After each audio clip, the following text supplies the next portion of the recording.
आज हम करेंगे पाठ कुटज। इस पाठ को हम बहुत ही इंटरेस्टिंग वे में बहुत ही मजेदार तरीके से समझने वाले हैं। और सिर्फ इतना ही नहीं, इस चैप्टर के एक्सरसाइज क्वेश्चन, इसी चैप्टर के इंपोर्टेंट क्वेश्चन और इसी चैप्टर के एमसीक्यू टाइप क्वेश्चन में हम इसी वीडियो में बात करेंगे। तो आज हमारे साथ अंत तक बने रहेगा। तो आइए शुरू करते हैं। नमस्ते, मेरा नाम आशीष है। देखो बच्चों, इस पाठ के लेखक हैं हजारी प्रसाद द्विवेदी जी। द्विवेदी जी ने इस पूरे पाठ में क्या बताया है, एक बार दो चार लाइन में मुझसे सुन लो, ताकि जब मैं इसके बारे में डिटेल में बात करूं तो आपको ये पूरा पाठ बहुत अच्छे से समझ में आ जाए। देखो, पाठ का नाम है कुटज, और कुटज होता है एक छोटा सा पेड़।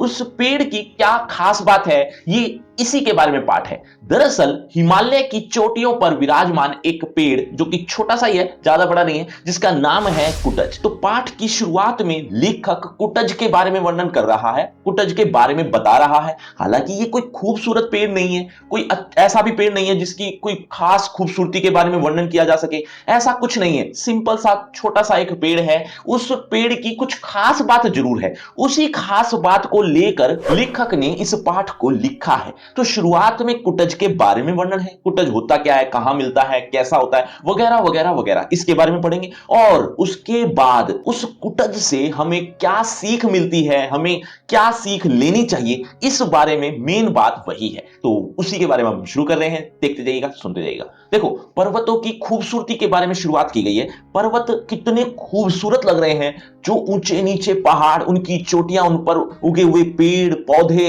इस तरह की चीजें देखकर लेखक मनमोहित हो जाता है। कहीं कहीं पर्वतों पर खूबसूरत बर्फ गिरी हुई है, कहीं कहीं वो बिना बर्फ के हैं। इतनी खूबसूरती, इतना अच्छा नजारा देखकर लेखक मंत्रमुग्ध हो चुका है। और उन्हीं पर्वतों में से एक हिमालय भी है। लेखक इसी पर्वतों को शोभा निकेतन कहता है, मतलब शोभा बढ़ाने वाले, शोभा का घर। शोभा मतलब अच्छा, खूबसूरती, खूबसूरतियों का घर है ये, खूबसूरती के नजारे हैं, खूबसूरती के निकेतन है ये, जो हमारे देश में विद्यमान है। और वहीं पर हिमालय पर्वतों में एक पर्वत श्रृंखला है जिसको शिवालिक कहा गया है। वहीं शिवालिक पर चौड़े और बड़े पत्तों वाला एक छोटा सा पेड़, नाम है कुटज, फूलों से लदा हुआ है। लेखक को उसका नाम याद नहीं आ रहा, लेकिन लेखक सोचने की कोशिश करता है, बहुत सोचता है, कुछ देखा देखा सा लग रहा है, लेकिन उसे नाम याद ही नहीं आ रहा। फिर वो सोचता है कि नाम में रखा क्या है, नाम याद नहीं आ रहा तो कोई बात नहीं। लेकिन अगले ही पल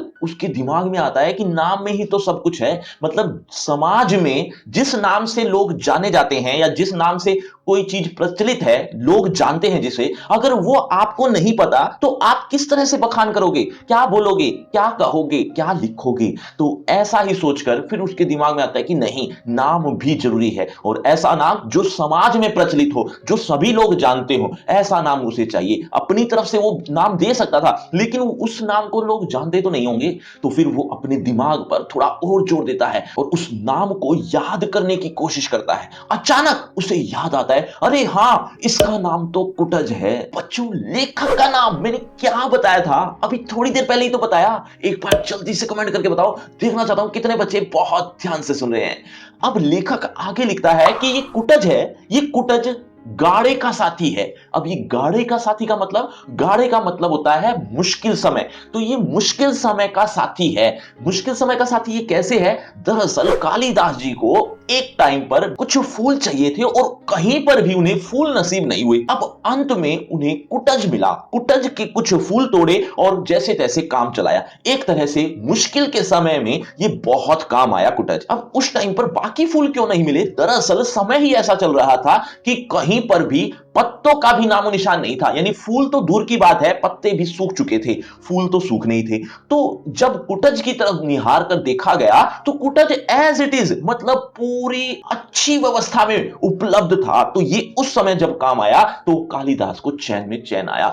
ये इसीलिए कहा गया कि ये गाड़े का साथी है, मुश्किल समय में ये साथ देता है। लेकिन लेकिन लेकिन इसको इज्जत थोड़ी कम ही मिली है, लोग जानते बहुत कम है इसके बारे में। जितनी इज्जत इसको मिलनी चाहिए थी उतनी मिली नहीं है। इसका कारण क्या रहा? शायद लोग जानते कम है, इसकी विशेषताओं के बारे में नहीं जानते, इसका नाम तक भी नहीं जानते, तो विशेषताओं के बारे में तो जानना ही क्या। तो इसीलिए शायद इसको इज्जत कम ही मिली है। वैसे दुनियादारी में यही होता है, इज्जत लोगों को जिनको मिलनी चाहिए उनको अक्सर कम ही मिलती है। जैसे रहीम दास जी थे, वो बड़े दयालु थे, बहुत दयालु, लेकिन जब स्वार्थ पूरा हो गया तो दुनियादारी ने उनको एक तरफ कर दिया।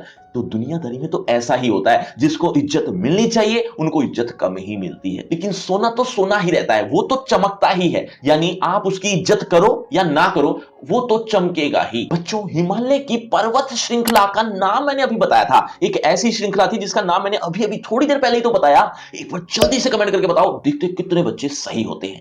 अब आगे लेखक पाठ में कुटज का अर्थ बताता है। दरअसल कुट का अर्थ होता है घर, कुट को घड़ा भी कह देते हैं। तो कुटज का मतलब क्या बना? कुटज का मतलब बना घड़े से उत्पन्न होने वाला या फिर घर में उत्पन्न होने वाला। और ये जो कुटज है ना, ये हजारों वर्षों से चला आ रहा है। कई फूल आए, कई फूल चले गए, मतलब कईयों का तो अब नामो निशान भी नहीं है, लेकिन ये कुटज ज्यों का त्यों अभी तक भी बना हुआ है। चाहे सर्दी हो चाहे गर्मी हो, ये हमेशा तंदुरुस्त बना रहता है। लेकिन ये ऐसा करता कैसे है? दरअसल ये वायुमंडल से रस ले लेता है। वायुमंडल से रस लेने का मतलब, जैसा वातावरण होता है, गर्मी का मौसम है तो गर्मी के हिसाब से, और ये सर्दी का मौसम है तो ये सर्दी के हिसाब से ढल जाता है। इसी को कहते हैं वायुमंडल से ये रस ले लेता है, उसी से ये मस्त बना रहता है। तो ये एक मनुष्य को संदेश भी है कि चाहे कैसी भी किसी भी तरह की परिस्थिति हो, वैसे के वैसे बने रहो, जैसा वातावरण हो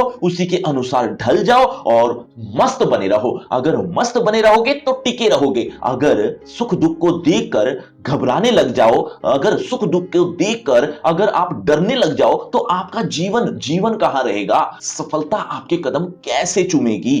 बच्चों, कोई भी बात समझ में नहीं आ रही तो कमेंट करके पूछ भी सकते हो। अब आगे लेखक और संदेश भी दे रहा है कि इस कुटज को देखकर हमें जीने की इच्छा की सीख लेनी चाहिए, कि इसने जीने की इच्छा हमेशा बनाई रखी है। इसी तरह से मनुष्य भी होना चाहिए, मनुष्य को भी जीने की इच्छा और अपने जीवन में सफल बनने की इच्छा हमेशा बनाई रखनी चाहिए। जीना भी एक कला है। हां, इतना ध्यान रखना है कि घमंड कभी नहीं करना, क्योंकि घमंडी व्यक्ति हमेशा नीचा ही देखता है। अगर बनना है तो कुटज की तरह बनो। बच्चों, बात समझ में आई तो वीडियो को शेयर और सब्सक्राइब करना तो बनता है। बच्चों, आपको लग रहा हो ये पाठ खत्म हो गया है? जी नहीं, अभी तो आपको इसकी लाइन बाय लाइन एक्सप्लेनेशन भी तो चाहिए होगी। और सिर्फ इतना ही नहीं, इसकी इंपॉर्टेंट क्वेश्चन, एक्सरसाइज क्वेश्चन और एमसीक्यू टाइप क्वेश्चन ये भी आपको मिलेंगे। लेकिन ये चारों चीजें आपको मिलेंगी कहां? ये मिलेंगी आपको डिस्क्रिप्शन बॉक्स में सबसे ऊपर एक लिंक दिया है। लिंक का नाम रखा है free crash course for 12th elective. इस नाम से आपको एक लिंक मिल जाएगा, जहां आपको कुछ इस तरह से ये चारों चीजें एक ही जगह पर देखने को मिल जाएंगी। तो इस लिंक को जरूर क्लिक कर लेना। लेकिन उससे पहले होगा आपका इसी टॉपिक से रिलेटेड एक छोटा सा टेस्ट। देखना चाहता हूं इस टॉपिक को आपने कितने अच्छे से समझा है। अगर आप इस टॉपिक को अच्छे से समझ चुके तो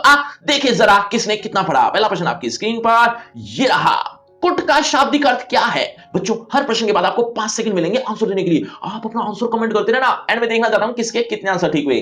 कुट का शाब्दिक अर्थ क्या है? आपके ऑप्शन ए कर्म, बी घर, सी दासी या डी कार्य। 5 4 3 2 1 0 सही उत्तर ऑप्शन बी घर। चलिए बच्चों, अगले प्रश्न की तरफ। अगला प्रश्न, कुटज का शाब्दिक अर्थ क्या है? आपके ऑप्शन, वो कुट का अर्थ था, अब यहां पर कुटज का अर्थ बताना है। बाहर पैदा होने वाला, घर में पैदा होने वाला, दासी का नाम या गलत कार्य। 5 4 3 2 1 0 सही उत्तर ऑप्शन बी। चलिए बच्चों, अगले प्रश्न की तरफ। अगला प्रश्न, कुटज के अनुसार जीवन से किसी कभी हार नहीं मानना चाहिए। आपके ऑप्शन, सुख से, प्रिय वस्तु से, विपरीत परिस्थितियों से या फिर दुख से। 5 4 3 2 1 0 सही उत्तर ऑप्शन सी, विपरीत परिस्थितियों से। चलिए बच्चों, अगले प्रश्न की तरफ। अगला प्रश्न, कुटज के जीवन से हमें क्या सीख मिलती है? आपके ऑप्शन, ए संघर्ष तथा कर्मशीलता की महत्वपूर्णता, बी सुख के साथ ही सुखी रहना, सी प्रिय वस्तु का पीछा करना या डी विपरीत परिस्थितियों से हार मानना। 5 4 3 2 1 0 सही उत्तर ऑप्शन ए। तो बच्चों, ये आपका रिपोर्ट कार्ड, ध्यान से देख लीजिए, पढ़ लीजिए। और हां, आपके टोटल मार्क्स कितने हैं ये कमेंट करना मत भूलना। और आपकी क्लास से रिलेटेड एक फ्री क्रैश कोर्स आ गया जो कि बिल्कुल फ्री है। इसमें आपको आपकी क्लास से related A to Z syllabus